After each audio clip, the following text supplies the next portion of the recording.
اصحاب المطاعم غادي يدعيوني من بعد هذا الفيديو السر باش تجيكم الدجاجه ديالكم طيبه في الفران بحال اللي كتباع في السناكات تماما، طريه وهشيشه ما تشبعوش منها، والروز يجي حبه لختها. غناخذوا 3 دروس ديال الثومه، قبيطه ديال المعدنوس، نص حامضه مصيره، التوابل اللي غادي نخلي مكتوبين اسفل الفيديو، معلقه كبيره ديال المطرد، ونص كاس ديال والماس. نتبل الدجاجه ديالي مزيان، ندخل ليها الشرموله مزيان مع الجوانب ونخليها ترتاح جانبا.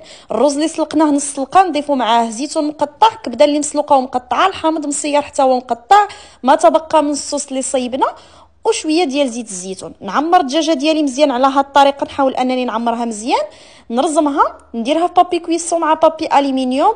حتى الرز نفس الشيء غادي نلوي هكا في بابي كويسو، وحتى شويه ديال البطاطا اللي درتها طيب معاهم. غادي ندخلهم يطيبوا في الفران على عافيه متوسطه من ساعه ونص حتى لساعتين على حسب حجم الدجاجه اللي متوفره عندنا.